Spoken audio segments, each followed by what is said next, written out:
In this video, we will explain how to clean your Winston UHB 8503 holding cabinet.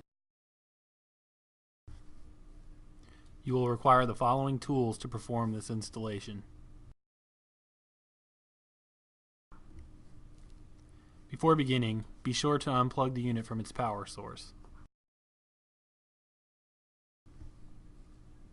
First, remove the center rack by lifting the rack up, then out of the unit's cavity.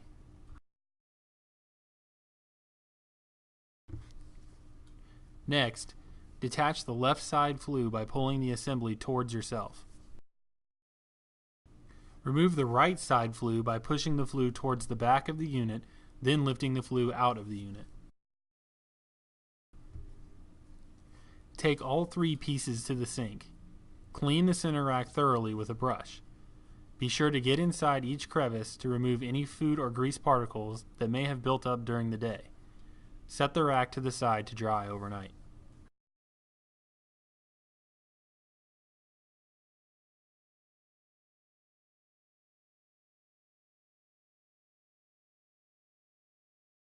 Next, clean both flues. Again, make sure to clean the flues with a brush to remove any food or grease particles that may have built up, then set the flues to the side to dry overnight.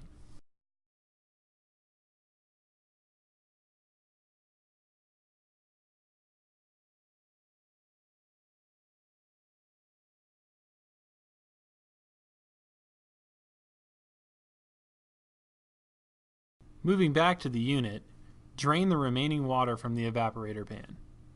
Open the ball valve by first lifting up on the small collar located at the bottom of the yellow lever, then turning the lever to the right. Once the water is completely drained, close the ball valve and add a descaling agent to a pan of clean water. Next, dump the mixture into the evaporator pan inside the unit. Be sure to follow the manufacturer's water to chemical ratio on the back of the descaling agent to prevent any damage to the unit.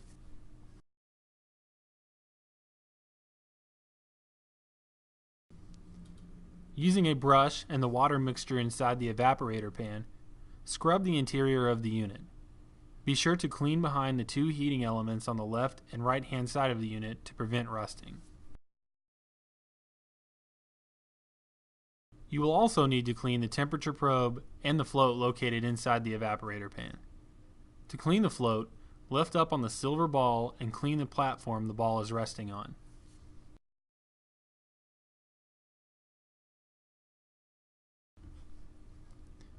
Drain the unit again, then rinse the unit once more to remove any remaining chemical.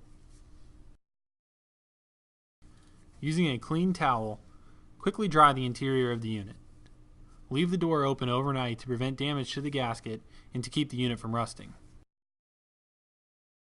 Once the unit and its components are completely dry, reinstall the flues.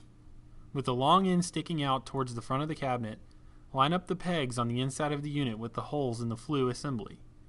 Set the flue assembly on the pegs, then pull the assembly towards the front of the unit to lock it in place. Repeat this process for the left side flue. You will need to place this flue on the pegs, then push toward the back of the unit to lock it in place.